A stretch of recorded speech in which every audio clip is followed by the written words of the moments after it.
తెలుసుకున్నారా చెప్పండి. మరి YS Jaganmohan Reddy bail petition కు సంబంధించి సిబిఐ ప్రత్యేక కోర్టు ఇవాళ మధ్యాహ్నం లంచ్ తర్వాత 2.5 గంటలకు నిర్ణయాన్ని వెలువరించే అవకాశం ఉన్నట్లుగా తెలుస్తుంది. ఇప్పటి వరకు రెగ్యులర్ కేసెస్ ఏవైతే ఉన్నాయో వాటికి సంబంధించిన కాజు లిస్టుకు సంబంధించిన అంశాలపైన సిబిఐ ప్రత్యేక కోర్టులో కేసుల విచారణ కొనసాగుతుంది.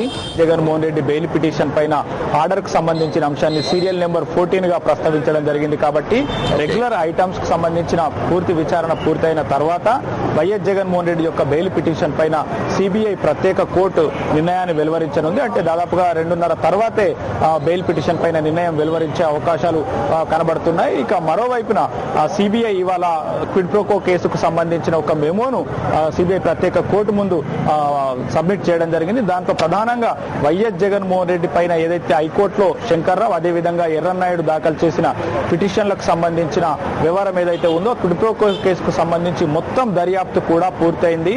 మిగతా అంశాల్లో కొన్ని సండూర్ పవర్ కంపెనీ కావచ్చు, PVP ventures, RR global, Brahmani steel కి సంబంధించిన అంశాలన్నింటిలో కూడా ఎక్కడ కూడా క్విడ్ ప్రోకో బయటపడలేదు. వాటికి సంబంధించిన అంశాల జోలికి ఈ కేసులో మేము వెళ్ళట్లేదు.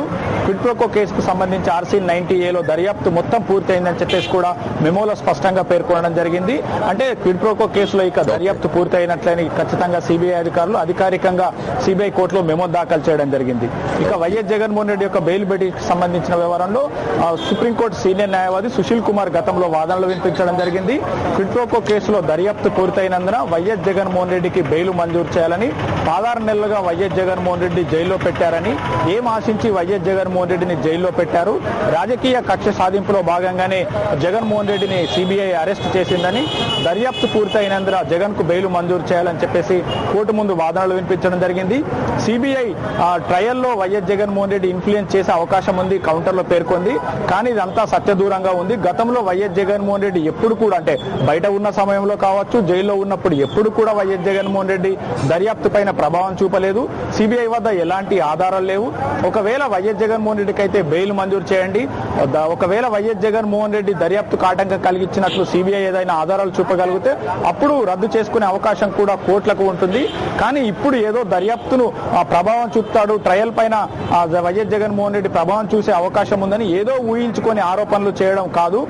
కాబట్టి వైఎస్ జగన్మోహన్ రెడ్డికి బెయిల్ మంజూరు చేయాలని చెప్పేసి వాదనలు వినిపించడం జరిగింది. ఇరు పక్షాలు వాదనలు విన్ననంతరం కోర్టు నిర్ణయాన్ని ఈ రోజుకు వాయిదా వేయడం జరిగింది. దీనికి సంబంధించి కూడా నిర్ణయం మధ్యాహ్నం వెలువడే అవకాశాలు కనపడుతున్నాయి. అమర్.